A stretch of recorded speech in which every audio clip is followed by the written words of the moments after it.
वायुसेना का तरकश राफेल के आने से न सिर्फ पूरा हुआ है, बल्कि ये दुश्मनों के लिए किसी काल से कम नहीं है। पाकिस्तान की तो बात ही छोड़िए, ये चीन को भी सोचने पर मजबूर कर देगा। यही वजह है कि रक्षा मंत्री राजनाथ सिंह ने इस विमान को वायुसेना के लिए क्रांतिकारी बदलाव कहा। अपने ट्वीट में राजनाथ सिंह ने लिखा, राफेल अंबाला में सुरक्षित रूप से उतर गए हैं। भारत में राफेल लड़ाकू विमानों का पहुंचना हमारे सैन्य इतिहास में एक नए युग की शुरुआत है। ये मल्टी रोल विमानों की क्षमताओं में क्रांतिकारी बदलाव लाएंगे। राफेल एक गेम चेंजर है। अब इस विमान को एयरफोर्स के गोल्डन एरो कही जाने वाली 17वीं स्क्वाड्रन में जगह दी गई है।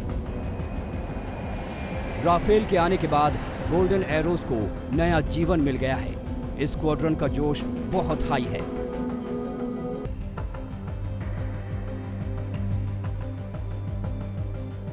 गोल्डन एरो स्क्वाड्रन का गौरवमयी इतिहास रहा है। 1951 में जब इस स्क्वाड्रन की स्थापना हुई थी, उस वक्त हार्वर्ड सेकेंड बे एयरक्राफ्ट इसमें शामिल थे। 1957 में हॉकर हंटर ने जगह बनाई, फिर मिग 21 ने इसमें जगह पाई। इस स्क्वाड्रन ने गोवा लिबरेशन में हिस्सा लिया था। 1965 और 1971 की दोनों लड़ाइयों में इस स्क्वाड्रन ने पाकिस्तान को धूल चटाई थी। करगिल युद्ध के दौरान ऑपरेशन सफेद सागर में भी इस स्क्वाड्रन ने हिस्सा लिया था, लेकिन मिग 21 को हटाए जाने के बाद वायुसेना ने इस स्क्वाड्रन को 2016 में भंग कर दिया था। अब राफेल के पहुंचने के बाद 17वीं स्क्वाड्रन, जिसे गोल्डन एरोज भी कहा जाता है, एक बार फिर एक्टिव कर दी गई है। ये जो हवाई जहाज है बहुत ही ताकतवर है, टेक्नोलॉजी से हर प्रकार की मॉडर्न टेक्नोलॉजी से लैस है और इसके वेपन सिस्टम जो है पूरे क्षेत्र में सबसे बढ़िया है। हालांकि भारत की जरूरत के हिसाब से 5 राफेल काफी कम हैं, लेकिन वायुसेना में इन्हें शामिल करने से हमारी स्थिति में बड़ा फर्क आया है। अगर दुश्मन ने दुस्साहस किया तो उसे करारा जवाब मिलेगा। चीन के सारे लड़ाकू विमान एक तरफ और भारत का राफेल एक तरफ। चीन के J-20 सहित तमाम विमानों के पास राफेल की ताकत का कोई जवाब नहीं है। अगर चीन और भारत में युद्ध हुआ तो आसमान में इन बाहुबलियों का सामना जरूर होगा। सबसे पहले जानते हैं कि चीन अपने किन फाइटर प्लेन पर इतना गुरूर कर रहा है।